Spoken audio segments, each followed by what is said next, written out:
felicidade, assim como o Tiago falou, de vermos a igreja cheia, né? A igreja voltando ao ritmo normal.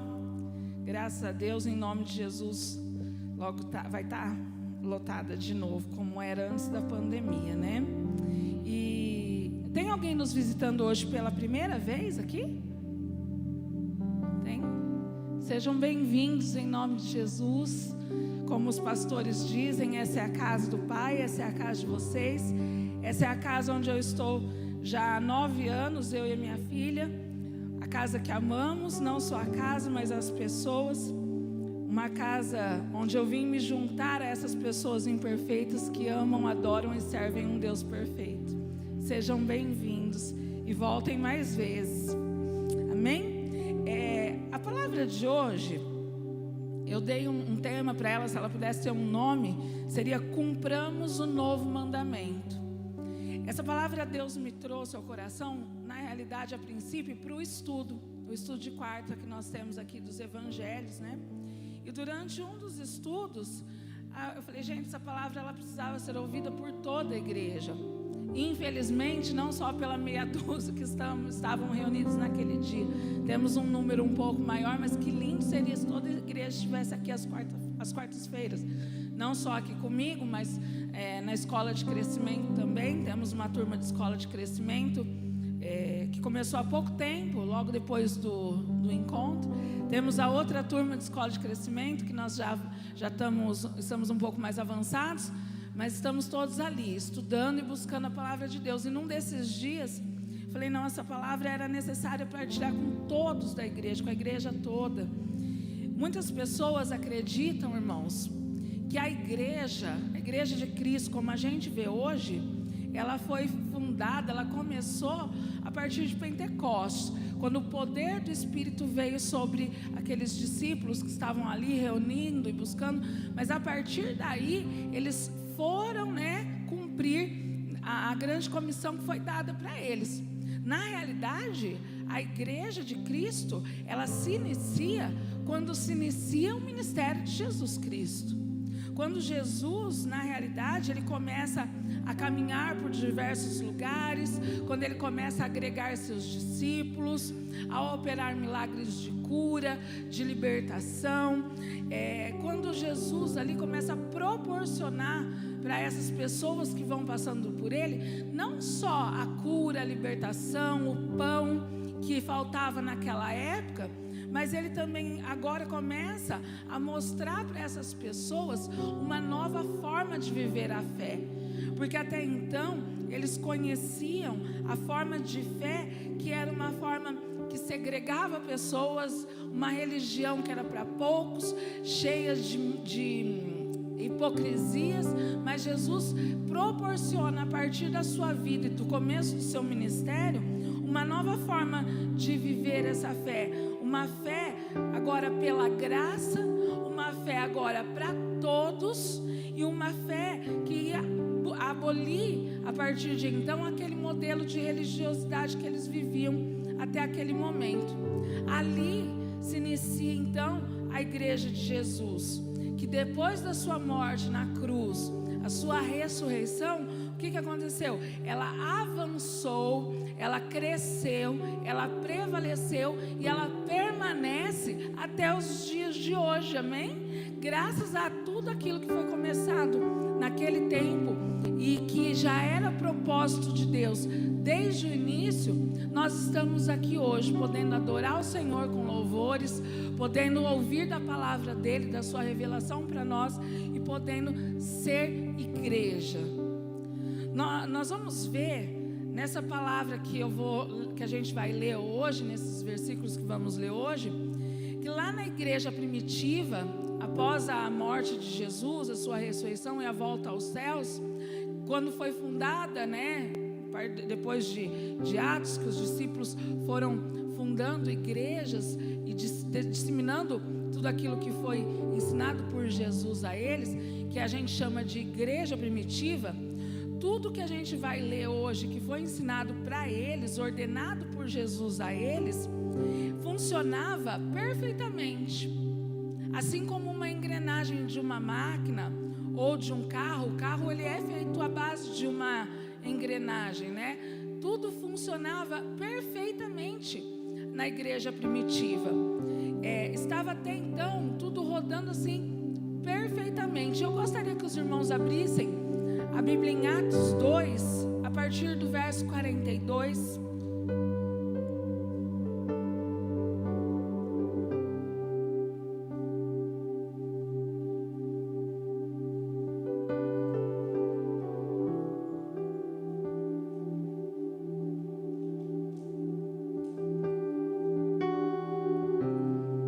Glória a Deus.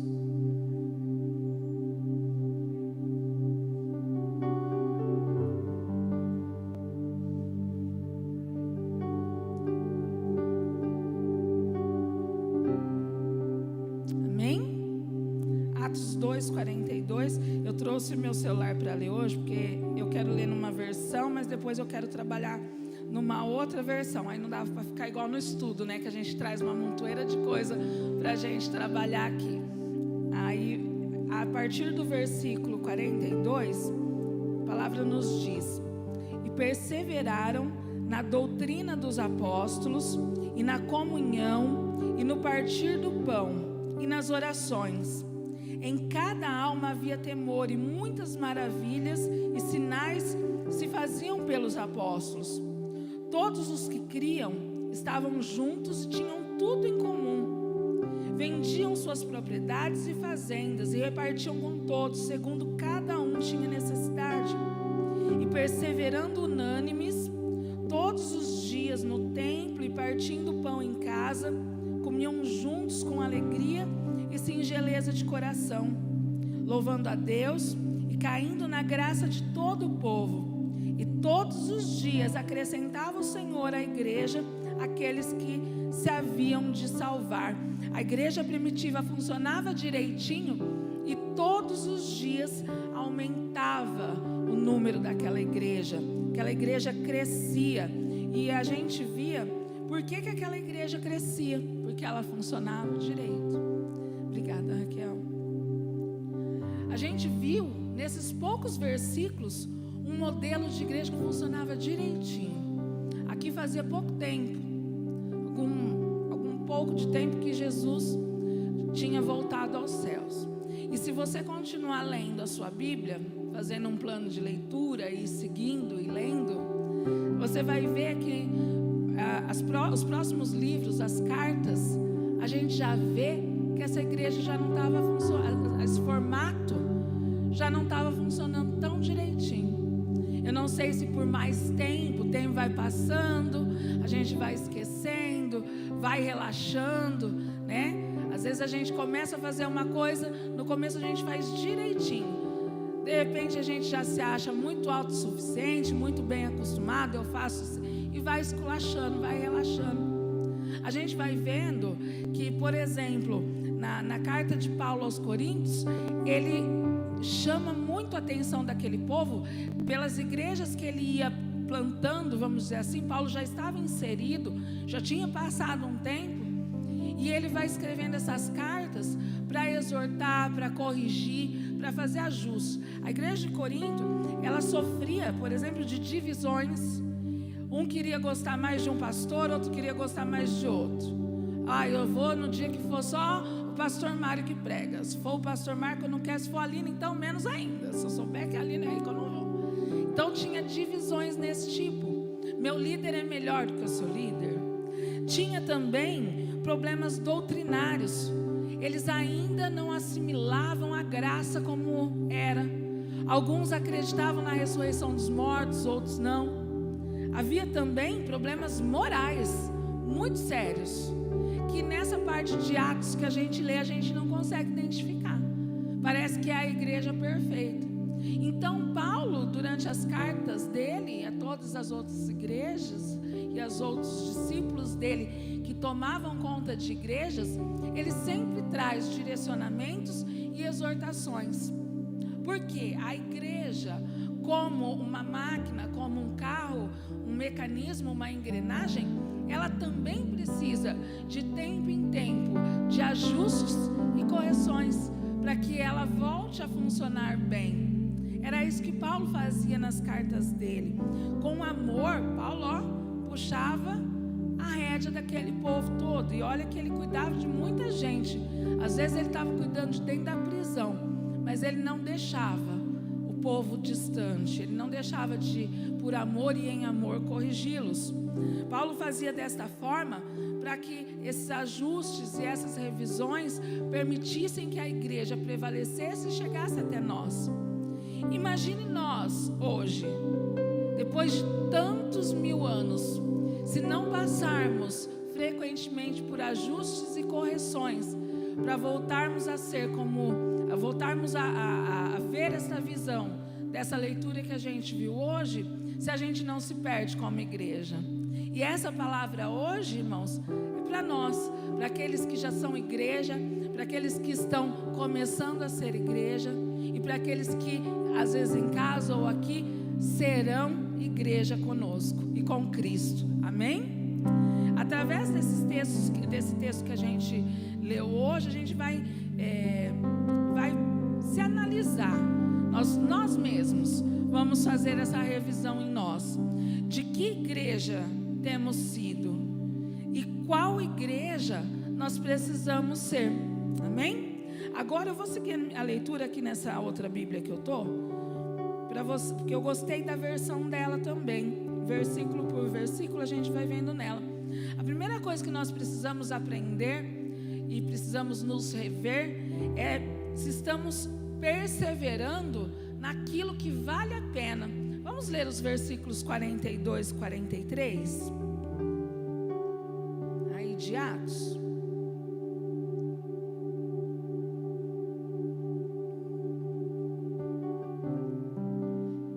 Gosto do calor, que no calor, além de tudo, além de eu gostar por todos os motivos, ainda tem igreja cheia no calor.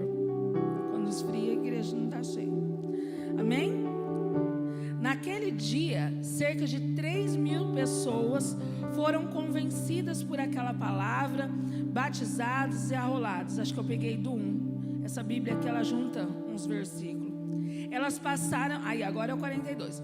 Elas passaram a seguir o ensino dos apóstolos, a vida em comunidade, a refeição comunitária e a prática da oração. Todos ficaram perplexos com os sinais e maravilhas realizados por meio dos apóstolos. Irmãos, quando ele fala, aqui essa versão, ela fala de uma forma mais atual para nós. Na versão que a gente leu antes, não fala ensino, fala doutrina dos apóstolos, mas essa já nos transmite a versão atual, o ensino dos apóstolos. E o que era essa doutrina, esse ensino? Nada mais era do que a obediência àquilo que o próprio Jesus transmitiu aos discípulos, e os discípulos agora transmitiriam para as outras pessoas que não tiveram contato com Jesus, para as nações, para os 4 cantos da terra, como Jesus falou que eles fariam. Esses ensinamentos, esses mandamentos, a gente pode ver lá em em Mateus 28, vamos abrir lá? Mateus 28.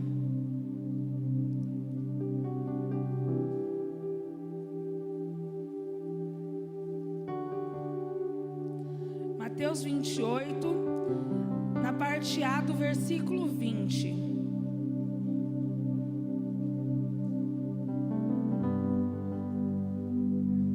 Glória a Deus.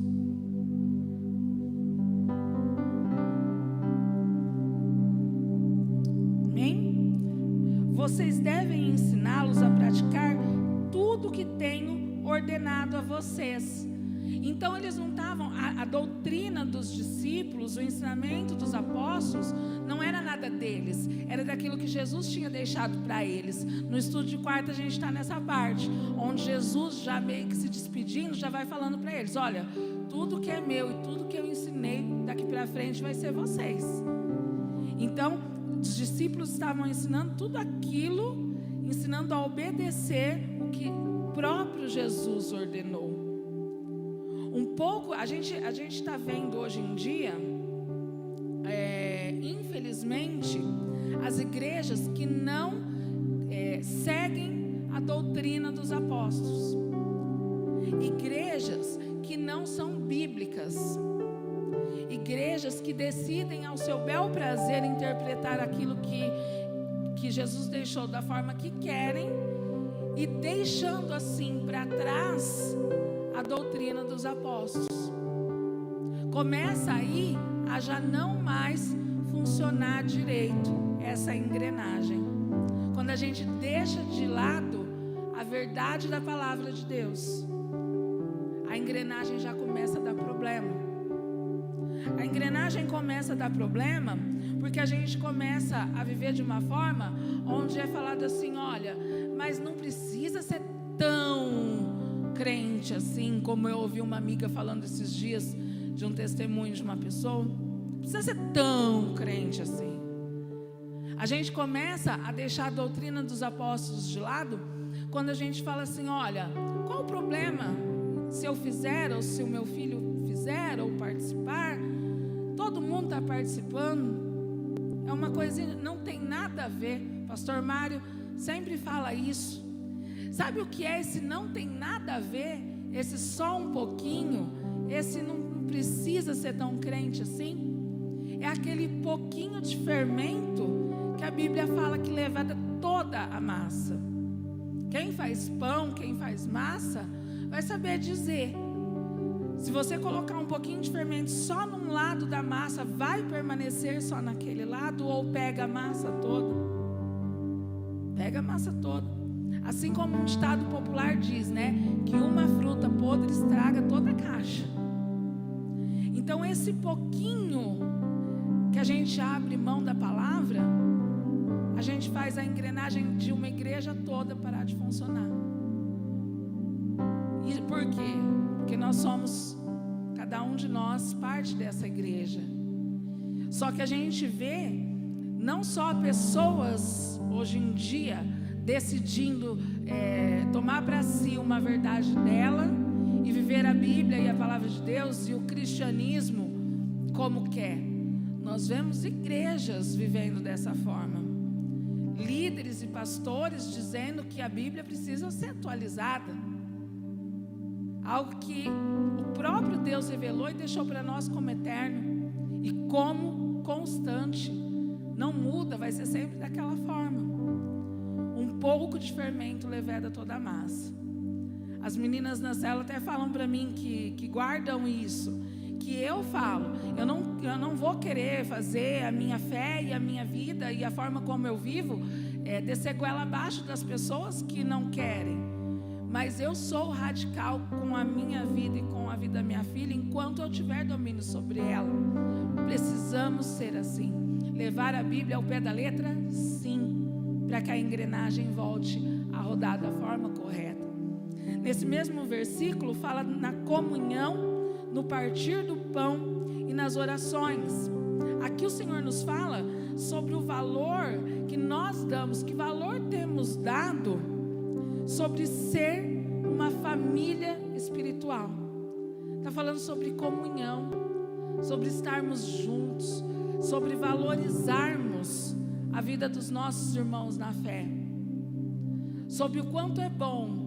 Nós saímos daqui na sexta-feira do culto de mulheres e foi aquela mulherada toda lá para a pizzaria comer pastel. Gente, que delícia. Passou a hora que a gente nem viu. Cheguei em casa, eu falei, gente, mas já é essa hora?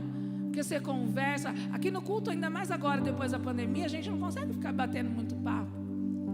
Como é gostoso esses tempos em comunhão com os nossos irmãos. Como a gente cresce com as trocas de experiência, com reuniões, com retiros, ou só com comes e bebes, passando um tempo. Eu enriqueço demais, eu cresço demais cada vez que eu me reúno com os meus irmãos. E que bom seria se cada um de nós hoje entendesse que igreja não é uma instituição, não é um lugar onde eu vou aos domingos para louvar a Deus e vou também para adorar e vou para ouvir a palavra, e é verdade tudo isso, a gente vem para tudo isso, mas é muito mais que isso espiritualmente falando. A gente estava lendo um livro que chama Uma Vida com Propósitos. Eu falei muito e vou continuar falando porque esse livro me enriqueceu muito. E quem não leu, leia. Maravilhoso. E nesse livro, o autor nos ensina em alguma das partes a valorizar essa união, essa comunhão, que é de uma forma única.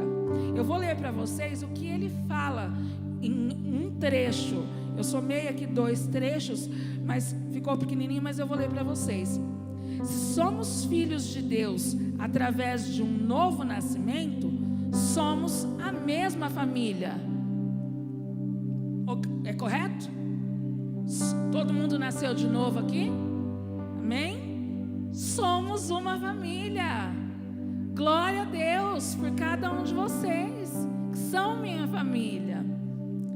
E aí ele continua: as famílias terrenas são frágeis, sujeitas ao rompimento, por divórcio, por distância e até a morte.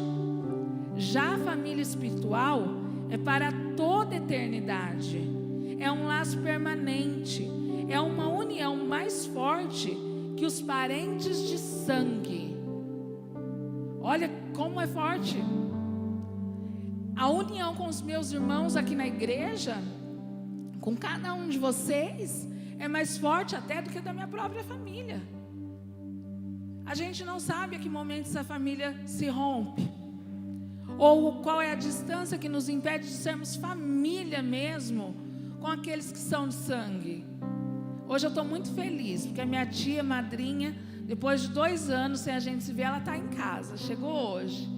Estou muito feliz, a minha família não é daqui, só temos nós aqui. E é assim, cada dia que passa fica mais caro, e daqui em São Paulo, gente. Essa fazia 2 anos que eu não vejo, que eu não via. A outra, eu vi na minha formatura, 2018, 2019, 3. Quem me conhece, quem está aqui do meu lado todo dia, quem partilha das minhas dores, com quem eu desabafo, quem me vê chorando, são vocês. Então olha o vínculo que é igreja, que é ser igreja em Cristo Jesus. Olha o quanto estamos unidos e para a eternidade. Que isso comece agora, que isso comece aqui. Se é para a eternidade, que tenhamos prazer na companhia um do outro aqui. Graças ao bom Deus, somos uma igreja grande que cresce cada vez mais. Não conseguimos ter comunhão com todos, conversar com todos. E aí eu deixo até uma dica, tanto para meninas quanto para os meninos. Quando tem retiro, eu não fico no mesmo quarto que as meninas da minha célula. Eu ensino isso para elas também, porque elas eu já conheço, converso toda terça e no dia a dia. Eu vou sempre perto daqueles que são novos, que eu não conheço, que são de outra célula. Para quê? Para eu conhecer, para eu agregar, para eu saber quem são. Sim, devagarzinho a gente vai conhecendo um pouquinho de cada um. Não dá para conhecer todos, mas lá no céu a gente vai ter um tempo infinito. Lá a gente vai, altos papos, sem hora para acabar. Amém? Precisamos nos mover com essa família. Não só saber, hoje eu aprendi que eu sou família daquela igreja. Eu não sou só parte. Mas nós precisamos nos mover com essa família, nessa comunhão.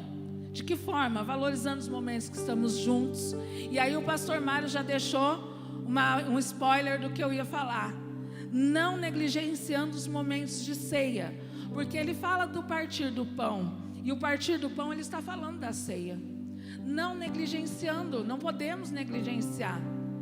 Eu sinto muito, vocês me perdoem se o que eu estiver falando for muito assim, chato, desagradável, mas para nós adultos, seria necessário o pastor lembrar uma semana antes que todo segundo domingo do mês é ceia?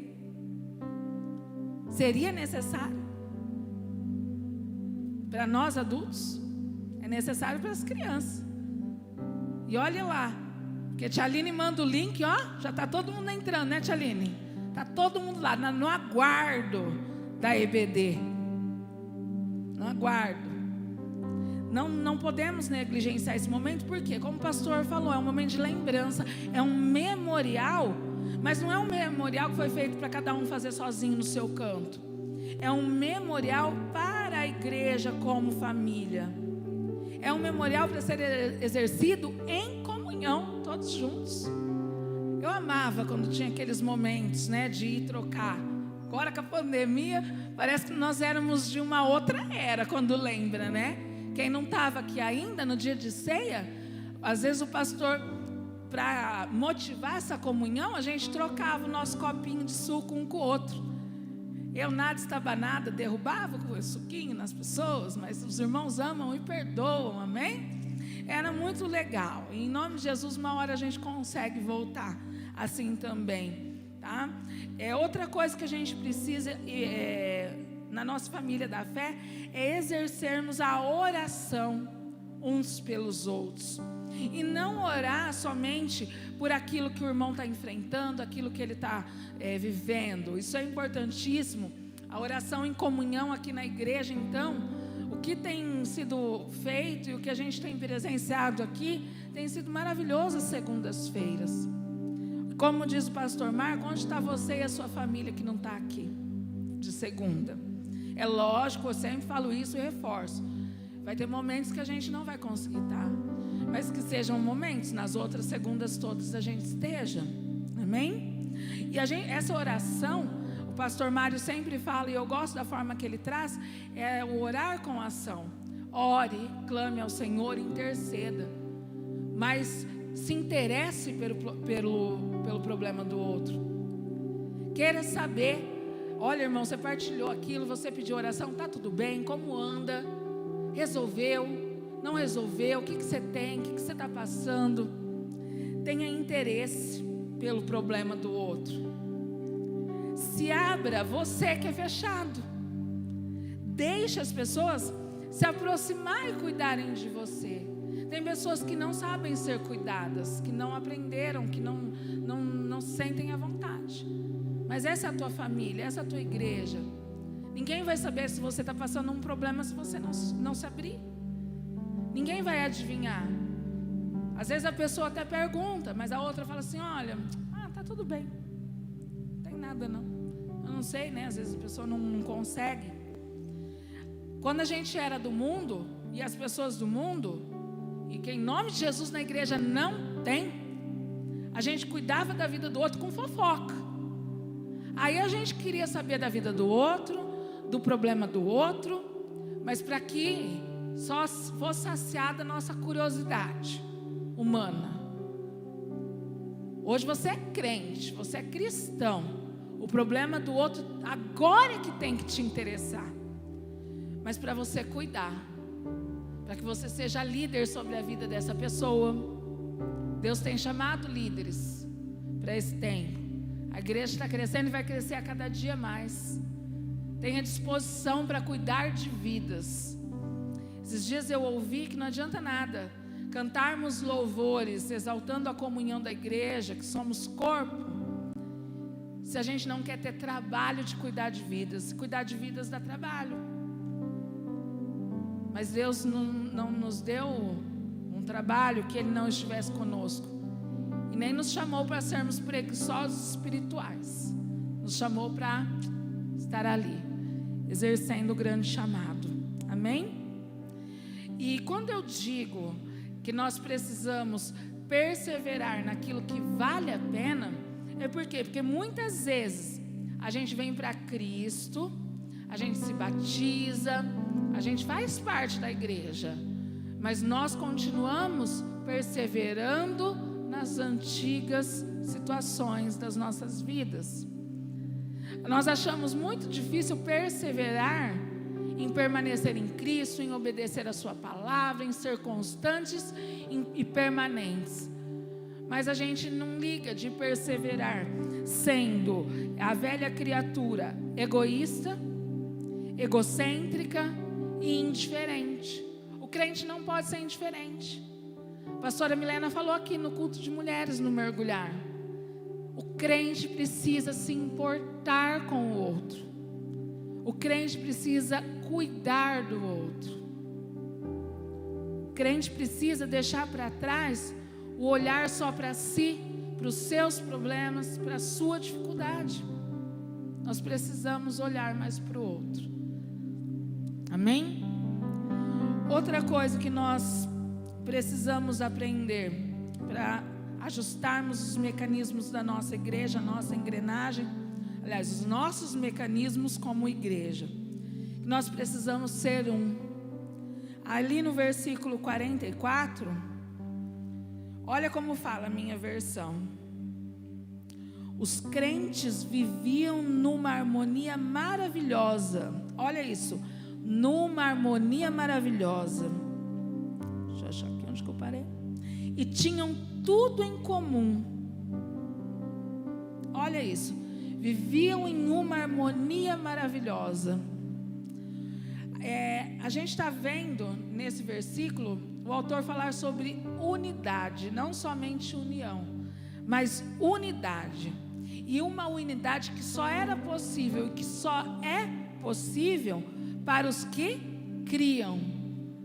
Os que criam viviam numa harmonia maravilhosa.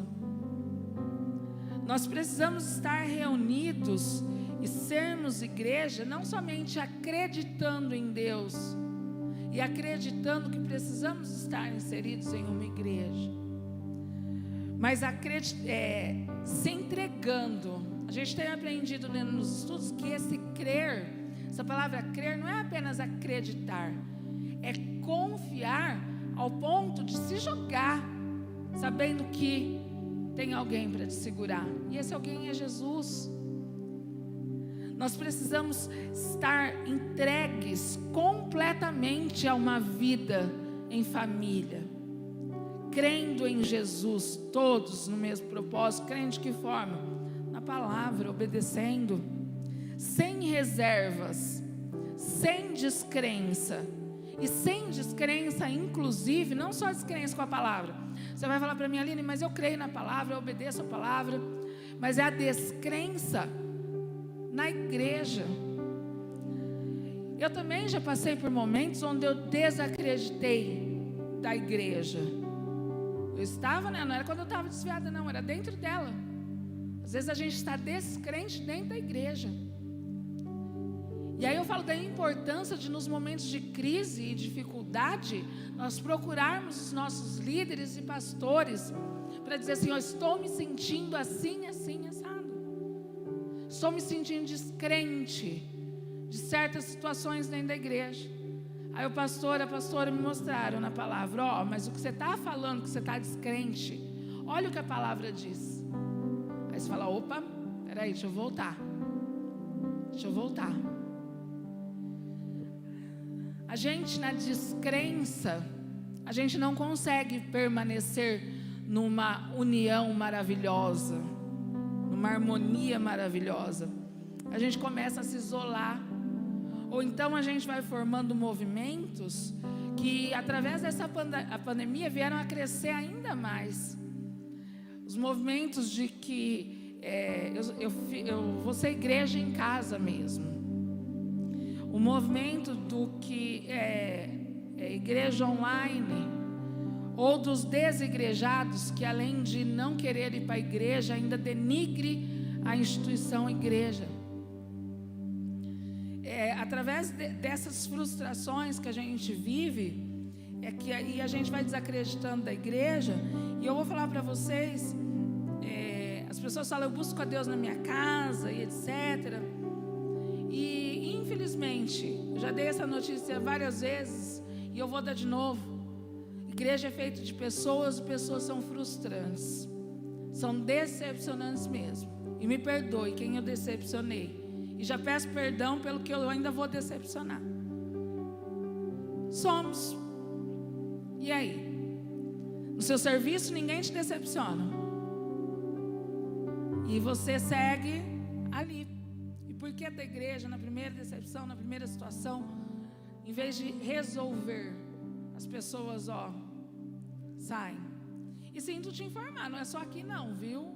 Que as pessoas são frustrantes e decepcionantes. É em todo lugar. Se for para outra, em outra também vai ser.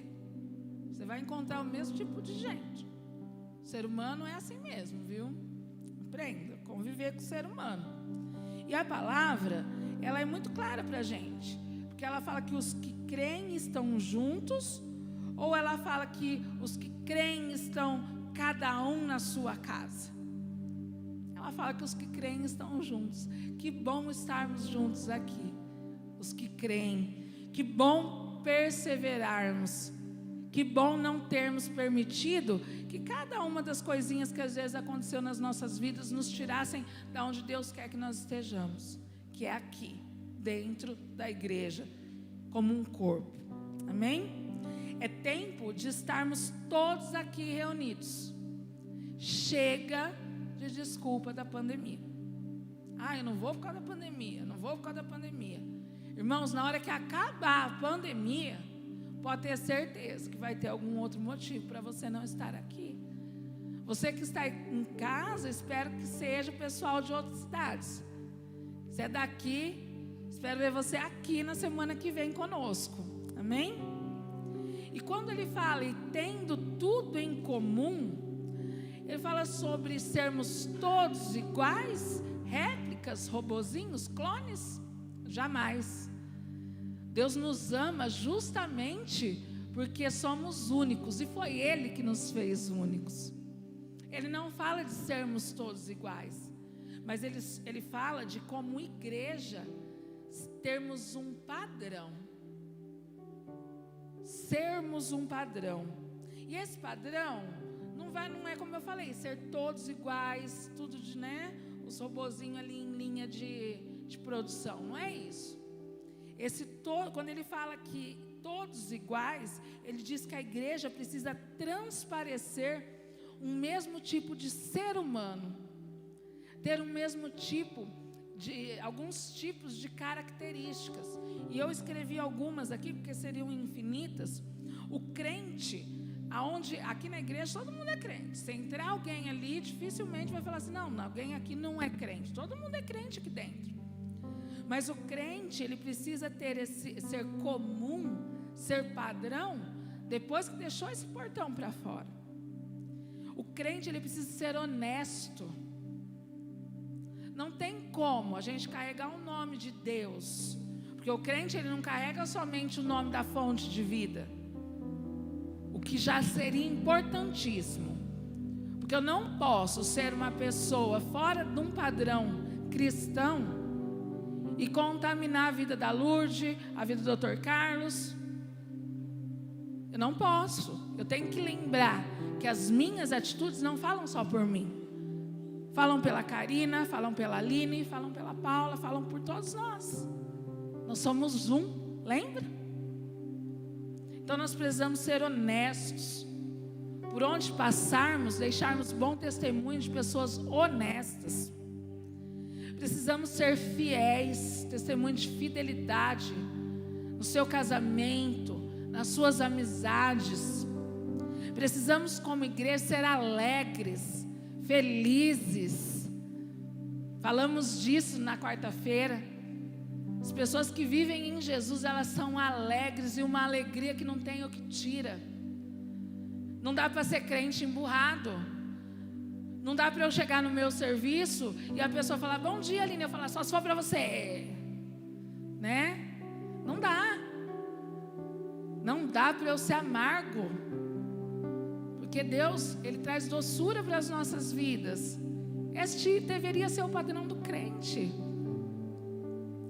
O padrão do crente deveria ser a firmeza na palavra, naquilo que crê, naquilo que Jesus deixou para nós, e na verdade, porque Ele é a verdade. Crente deveria ter, assim, dentre tantas outras coisas, eu elenquei aqui algumas, mas a Bíblia fala que nós somos rodeados por uma enorme nuvem de testemunhas. As pessoas olham para nós, mas eu não tenho que agradar ninguém, é eu e Deus. Espera aí, mas se eu estou agradando a Deus, eu agrado ao outro.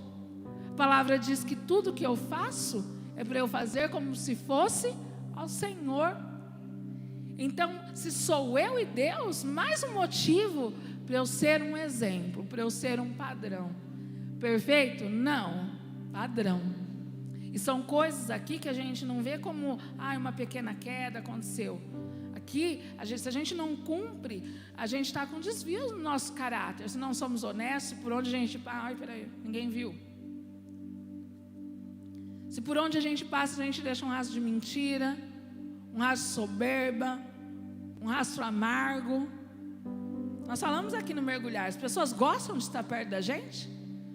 Quando a gente sai de um serviço ou de algum lugar, as pessoas lembram da gente. Ai, que saudade. Ai, queria que fulano estivesse aqui. Nossa, olha, fulano não veio. Outra coisa que a igreja precisa ser, nós precisamos ser empática e generosa. Vamos ler no versículo 45.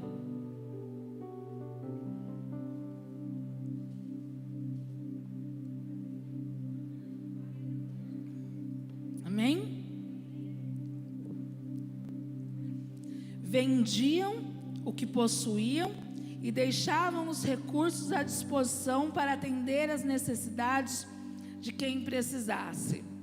Já estou até vendo as pessoas falar, pelo amor de Deus, Aline, pula essa parte. Você não vai começar a falar de dinheiro aqui, né? Você não vai falar para a gente vender nossas coisas, não, né? Gente, não estou falando disso, viu? Não vou falar nesse sentido. Não vou falar só disso. E muito menos para você vender as suas coisas. A não ser que seja uma direção de Deus mesmo no seu coração. Como a gente já ouviu pastores testemunhando. Que foi Deus que direcionou. Dê isso para fulano. Dê aqui. Como Deus também já me direcionou a pegar alguma coisa que eu acabei de comprar e dar para a pessoa. Mas não por imposição de ninguém. Né? Não vou falar isso para vocês, tá bom? Mas eu vou ler para vocês uma citação. A Aline trouxe para nós outro dia na célula, aquele aplicativo chama, acho que é Glorify, não sei, que aí todo dia tem lá, né, a citação, um versículo, um louvor. Eu gosto bastante dessas coisas. E aí tinha hoje a citação do dia. Eu falei, veio muito a calhar. Na hora que eu fui passar minha palavra limpa, eu já encaixei ela. O mundo pergunta, o que um homem possui? Mas Cristo pergunta, como ele o usa? É de Andrew Murray. Eu acho que é isso. A citação. O mundo quer saber o que nós temos. Mas Jesus quer saber como nós usamos o que nós temos. Porque o que nos foi dado não é para nós somente. Nem a salvação é só para nós. É para que a gente use para alcançar mais e mais pessoas e mais vidas serem salvas também. E aqui fala segundo o que algumas versões falam segundo o que havia de mister, segundo o que era necessário para cada pessoa. E às vezes, irmãos, o que é necessário para a pessoa da sua família, olha para o lado, olha para o seu lado, é sua família, tá? Não esqueçam mais disso, é sua família. Às vezes o que a pessoa da sua família está precisando não é algo financeiro. Aqui está falando que eles faziam conforme a necessidade de cada um. Às vezes não é algo financeiro. Às vezes a pessoa está precisando de atenção. Às vezes esse seu irmão, essa sua família está precisando de um pouco do seu tempo, que é tão valioso o tempo da gente. E a gente não serve mais a Deus porque a gente não tem tempo. E eu vou entrar nisso daqui a pouco, não vou falar agora disso. Às vezes o que a pessoa que a gente ama, o nosso irmão, a nossa família, precisa do nosso ouvido. Ou de uma palavra de carinho, uma palavra de reafirmação de fé, uma palavra de direcionamento. A pessoa tem que tomar uma decisão, sozinha não consegue, quer uma ajuda, quer a sua opinião em relação a alguma coisa, mas a gente não tem tempo, a gente não consegue, a gente não pode. Às vezes vai ser coisa também financeira, às vezes vai ser um alimento, às vezes vai ser uma ajuda financeira numa conta de luz, num gás, nesses tempos que vivemos. que em nome de Jesus logo vai passar. Às vezes vai ser uma carona, e eu louvo a Deus e honro a vida de cada uma das pessoas que sempre me abençoaram e me abençoam. Quando está chovendo, para vir para a igreja, para vir no estudo, em nome de Jesus logo vou ter um carrinho. Aí eu paro de encher o saco de vocês. Mas não pense vocês que eu fico esperando também, viu? As minhas amigas adivinhar. Hoje está chovendo, deixa eu ver se a Aline quer carona. Não, eu peço, tá? Nós como crentes, como eu falei, peça ajuda. Fala do que você está precisando. Fala qual é o seu problema. Eu peço, né, meninas? Eu mando mensagem. Você pode me pegar? Porque eu sei que é minha família, e com a minha família eu posso contar. Eu não tenho vergonha da minha família. De falar, estou precisando minha família. Você pode me ajudar? Amém? Mas também não custa nada. Você vê um irmão abatido, você vê um irmão que não tem vindo, perguntar: como que você está? Estou sentindo sua falta, está precisando de alguma coisa. Mas perguntar de verdade, com interesse, não é aquele pergunta e sai correndo, né? Postei e sai correndo, não. Pergunta com vontade de saber, com vontade de ajudar. Ontem, conversando com a Paula, até comentei, eu falei, mas às vezes as pessoas, a gente manda mensagem, a pessoa não responde. E a comunhão com a minha amiga me ensinou, amiga, mas só da pessoa ler aquilo já vai fazer diferença na vida dela. Às vezes ela não está pronta para responder, mas saber que alguém se importa com ela, sente a falta dela, já vai fazer a diferença. Cabe a nós não ficarmos magoadinhos porque a pessoa não respondeu. Às vezes é um momento. Amém? Pergunte, se importe, enxergue as pessoas, enxergue, veja as pessoas ao seu redor. A quarta coisa que a gente aprende é que precisamos ser uma igreja fiel. Aí no versículo 46, eles seguiam uma disciplina diária de cultos no templo, seguidos de refeições nas casas. Cada refeição era uma celebração vibrante e alegre, com muito louvor a Deus.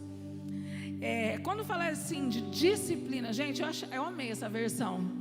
Disciplina constante na casa de Deus, no templo, nos cultos.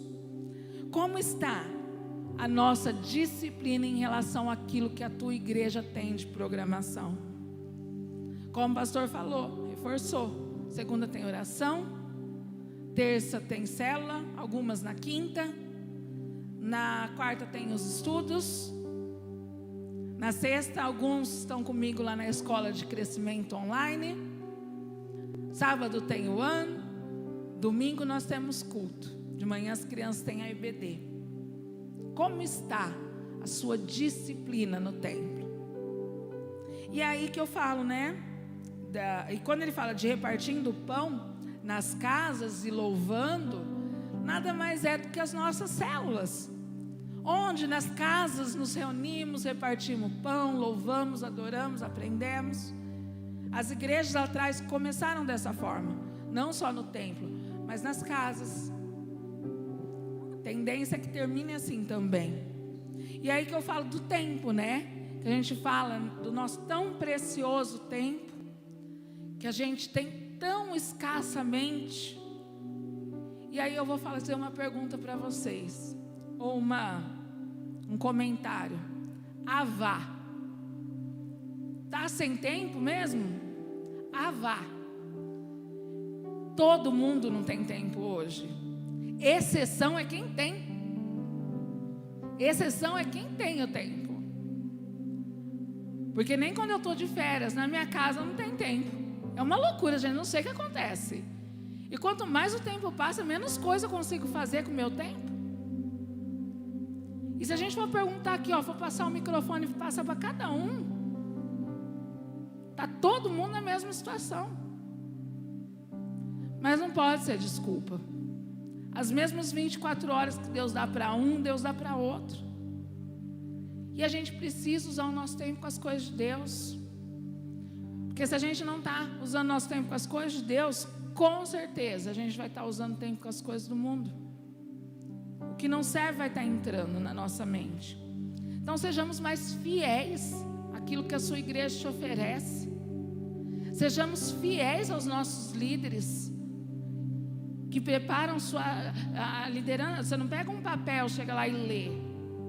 Teu líder se dedica a preparar uma palavra. A gente começa o dia da célula já pensando na hora que vamos estar lá. O dia do teu líder também é corrido. O dia do estudo também é corrido. A vida dos teus pastores é corrida. Sejamos mais fiéis àquilo que a tua igreja te oferece. Amém? E em quinto lugar, a gente aprende que a igreja precisa ter como marca registrada, marca principal, o amor. E aqui, irmãos, a gente finaliza, eu vou caminhando para o fim da nossa mensagem. No versículo 47, fala que o povo da cidade apreciava o que via. Todos os dias o número deles aumentava e Deus acrescentava os que iam sendo salvos. Quem estava fora da igreja gostava do que via dentro da igreja. E aí eu retorno para aquela passagem que eu falei para vocês, que a gente começou a refletir num estudo de quarta aqui. Vamos abrir nossa Bíblia em João 13. Amém?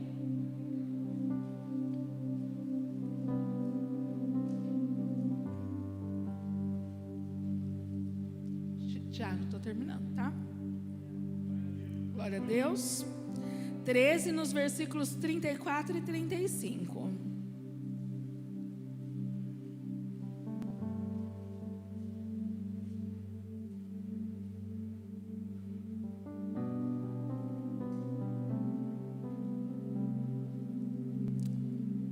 Amém? Deixem-me dar a vocês um novo mandamento. Amem uns aos outros, assim como amei vocês. Amem uns aos outros. Dessa maneira, todos irão reconhecer que vocês são meus discípulos, quando eles virem o amor que vocês têm uns pelos outros.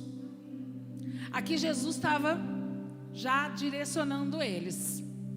Eu vou partir, vocês é que vão ficar. E eu deixo um novo mandamento: amem-se uns aos outros, ao ponto de quem está lá fora olhar e falar: meu Deus, que amor é esse desse povo? Das pessoas olharem para nós e vai falar assim: eu quero viver o amor que o povo daquela igreja vive. Por que Jesus fala: eu vou deixar um novo mandamento para vocês? Porque até então, o mandamento que vigorava, que funcionava, era aquele lá de Levíticos 19, 18, que falava: ame ao próximo como a ti mesmo. Aqui Jesus traz um novo padrão de amor. Até então o padrão de amor era o amar o outro como eu amo a mim mesmo. Então eu não faço mal para Giovana porque eu não quero que faça para mim, certo? Só que a partir de agora o padrão elevou. O padrão para o crente subiu um pouquinho. Eu preciso amar o outro como Jesus amou. E como Jesus amou ao outro? Dando a sua vida pelo outro. Jesus amou entregando o seu melhor. Preparando essa palavra eu ficava pensando, né? Era Jesus, gente. Ele poderia ter vivido bem a juventude dele e ter falado assim: lá para os 60 eu dou minha vida por esse povo. Deixa eu comer do que tem de bom, né? Partilhar da companhia dessas pessoas legais que eu tenho aqui perto de mim. Lá para os 60 eu vou para a cruz por causa desse povo. Mas não, ele deu o melhor dele. Ele não deu sobras para a gente. Se eu amo o meu irmão como Jesus amou, eu preciso dar o meu melhor. Como seremos reconhecidos como cristãos? Pelas roupas que ficaram mais decentes? Não, porque qualquer pessoa decente, seja crente ou não, usa roupa decente. Como que eu vou ser reconhecido pelo cristão, sendo cristão? Pelas minhas publicações que defendem a fé? Ou pela minha playlist, que só tem música gospel? Só tem louvor na minha playlist. Então as pessoas vão saber que eu sou cristão. Não, nós seremos reconhecidos como cristãos e vamos atrair quem está lá fora quando nós nos fecharmos em amor uns pelos outros, em amor verdadeiro, primeiramente por nós aqui dentro. Lá em Gálatas 6:10 fala sobre fazer primeiro aos domésticos da fé. É fazer pelo pastor Mário, é fazer pelo Tiago, é fazer por quem está aqui, é conhecer quem está aqui. Não adianta nada eu fazer lá pela África, onde teve um desastre, não sei o quê, e eu não sei que a pessoa que é da minha igreja está com um problema. Não é à toa que em Gálatas Paulo fala dessa forma, é porque já era um mandamento. Amem-se uns aos outros, porque aí depois quem for chegando vai sendo amado e vai vendo. Graças a Deus já somos uma igreja amorosa, mas precisamos ser ainda mais, precisamos nos importar ainda mais. A gente vai ganhar as pessoas que estão lá fora através do amor. A gente vai fazer milhares de eventos aqui e as pessoas vão ser passageiras. Se nós não formos, não é nós darmos, nós não formos amor. Eu falei até aqui no dia do estudo, né? Porque eu gosto de saber as linguagens do dia a dia. Aprendi isso no Pais Revolucionários. As linguagens que os jovens usam, nós precisamos saber. Então eu gosto de saber das linguagens. E quando eu não sei, eu saio perguntando, viu, gente? Vocês lembram da selfie, né? Que eu sei tirar selfie, porque eu aprendo com os adolescentes, eu pergunto. E eu falei aqui no dia, nós precisamos ser o fechamento um do outro. Eles usam essa palavra. Nós precisamos blindar o outro. Ah, falaram não sei o que de não sei quem. Não, está confundindo. Por nós não sermos e não vivermos esse amor. E se você é uma pessoa um pouco estéril em relação a isso, peça a Deus. Amor é algo que Deus dá. Senhor, eu quero amar. Eu quero amar como o Senhor ama. Peça, porque Ele vai dar. Se você é egocêntrico, se você não consegue se importar com o outro, peça a Deus esse tipo de olhar. Senhor, eu quero olhar mais, eu quero enxergar. Eu não estou vendo, eu estou cega para as dores das pessoas. Pede para amar os que são difíceis de amar, porque às vezes as pessoas não são fáceis de ser amadas. Mas Jesus não falou ama os fáceis, Ele falou ama. E quando você receber tudo isso, porque Ele vai dar, use. Não guarde. Porque vai ser através de nós, juntos, que o Espírito Santo vai alcançar os que estão perdidos, os que estão precisando de nós lá fora. Mas para que isso seja feito, nós precisamos viver primeiro esse amor aqui dentro. Não imagine, irmão, que está tudo bem na vida da outra pessoa. Não olhe uma casca. Aí quase que a Bíblia caiu. Não olhe uma casca. Pergunte, se interesse. Às vezes vocês vão ver os pastores aqui adorando, pregando, mas nem sempre vai estar tudo bem. Se interesse. Não pense que porque são pastores não têm dores e enfrentam as coisas com mais facilidade. Situações na vida natural são enfrentadas por homens e mulheres naturais. Eu sempre falo isso, que às vezes as pessoas olham para a gente que está à frente, e eu agradeço ao Tiago pelo que ele fez hoje. de chamar as pessoas para orar pela liderança. Eu falo por mim, que às vezes as pessoas me veem, sempre falo isso, em todo lugar, ali, tá firme, tá forte. Mas tem dias que não são fáceis e ninguém sabe, ninguém pergunta. Para quem a gente conhece, tem essa intimidade, a gente fala, a gente ora juntos. Se interessem mais pelos outros. Eu pedi para o pessoal do louvor, para eles cantarem uma canção. E para nós, como igreja e família, como corpo e família, cantarmos juntos. Mas não apenas da boca para fora. Eu aprendo com o pessoal, porque eles falam: preste atenção no que você está louvando. Preste atenção no que você está cantando. Porque o louvor é uma oração. O louvor é uma declaração da verdade que nós vivemos. Louve. Na hora que eles terminarem, o pastor Mário vai orar para encerrar o culto. Mas cantem esse louvor como família, como corpo, com amor uns pelos outros. Amém? Glória a Deus.